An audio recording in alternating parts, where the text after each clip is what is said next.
Good morning everyone, welcome to my channel Shilpa's daily life. তো সকালবেলা দেখো এখানে আমি মুড়ি চাট করে নিয়েছি শসা দিয়ে, চানাচুর দিয়ে আর কাঁচা লঙ্কা দিয়ে। তো যেহেতু আজকে রবিবার টিউশন আছে আমার, তো টিউশন যাব বলে এখানে আমি খাবার দাবার বেড়ে নিয়েছি, খেয়ে নিচ্ছি। আগে তো বাড়ির সমস্ত কাজকর্ম সারা হয়েই গেছে, এখন রেডিও হয়ে নিয়েছি। কালকে তো যেতে পারিনি, যাব বলে বৃষ্টির জন্য আর যাওয়া হলো না। আজকে ভাবছি যাব, সেই জন্য আর কি। আর আজকে দেখছি সকাল থেকে ওয়েদারটা বেশ ভালোই আছে, যেতে পারবো। আর দুপুরবেলা দেখো মা এখানে রান্না করেছিল ঢ্যাঁড়স সেদ্ধ, এটা ঝিঙে সেদ্ধ, আর হচ্ছে কী বলে ওটাকে, ওল ভাতে সরষে বাটা দিয়ে মাখানো হয়েছে।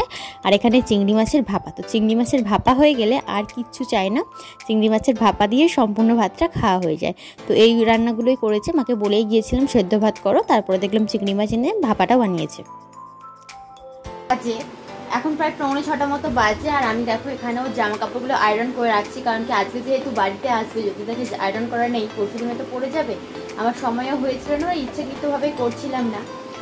তো চলো আজকে করে রাখি। আর সামনের কলটা না জল পড়ছে না আর কি, আমাদের তো পাম্পে জল আসতো, তো মিটারটা খারাপ হয়ে গেছে বা কিছু একটা কারণে জল আসছে না, তাই জন্য আজকে কলে থেকে যেতে হয়েছিল জল ভর্তি। তো জলটা নিয়ে আসলাম, এনে এই কাজগুলো করছি। তাহলে রেডি করে রাখি। আর এইদিকে দেখো খাতাপত্র ফেলে রেখেছি, এই কাজগুলো আমাকে কমপ্লিট করতে হবে।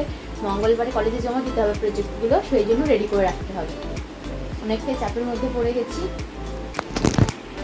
সন্ধ্যাবেলা দেখো এখানে আমি চা করতে বসিয়ে দিয়েছি। তো সকাল সন্ধ্যে আমার প্রধান ডিউটি হচ্ছে এই চা বানানোটা। তো চা বসিয়ে দিয়েছি। আর আজকে যেহেতু বর বাড়ি আসবে, সোমবারে ছুটি আছে বলে এই সপ্তাহে রবিবারে বাড়ি আসছে, এরকম একটা ব্যাপার। তো সেই জন্য দেখো এখানে আমি পাঁপড়টাও ভেজে রেখে দেবো, যেহেতু ও পাঁপড় খেতে ভালোবাসে। আর চায়ের সাথে এই পাঁপড়টা যেই সপ্তাহে ভেজে না রাখবো, তো আবার নিজেই দেখি ভাজতে শুরু করে দেয়, তাই জন্য ভাবছি আগে থেকে ভেজেই রাখবো। আর রাত্রিতে রান্না করতে হবে, দুপুরবেলা তো সেদ্ধ ভাত হয়েছিল, আর চিংড়ি মাছের ভাপাটা রয়েছে।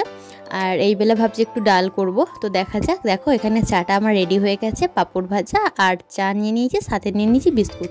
তো বাপি মাকে আগেই দেওয়া হয়ে গেছে, আমি আগে ডাল সেদ্ধটা বসিয়ে দিচ্ছি, তারপরে আমি চাটা খাবো, সেই জন্য আমার চাটা এখনও পড়ে রয়েছে। আর এই দিকে দেখো আমি কি রান্না করেছি আজকে রাত্রির জন্য। দেখো এখানে ডালটা সেদ্ধই করেছি, এটাকে আর আজকে সোম মরছি না। তো কাঁচা লঙ্কাও দিয়ে দিয়েছি, বেশ ভালো লাগে গরম গরম ডাল সেদ্ধ দিয়ে ভাত খেতে। আর এখানে দেখো পটল ভাজা, আলু ভাজা করে নিয়েছি, আর চিংড়ি মাছ ভাপা তো রয়েছে। তো চলো এটাই হচ্ছে রাত্রির খাবার। চলো আজকের মতো ভিডিওটা আমি এখানেই শেষ করলাম। কেমন লাগলো অবশ্যই কমেন্ট করে জানিও, ভালো লাগলে লাইক করে কমেন্ট করো, আর চ্যানেলকে সাবস্ক্রাইব করে দিও।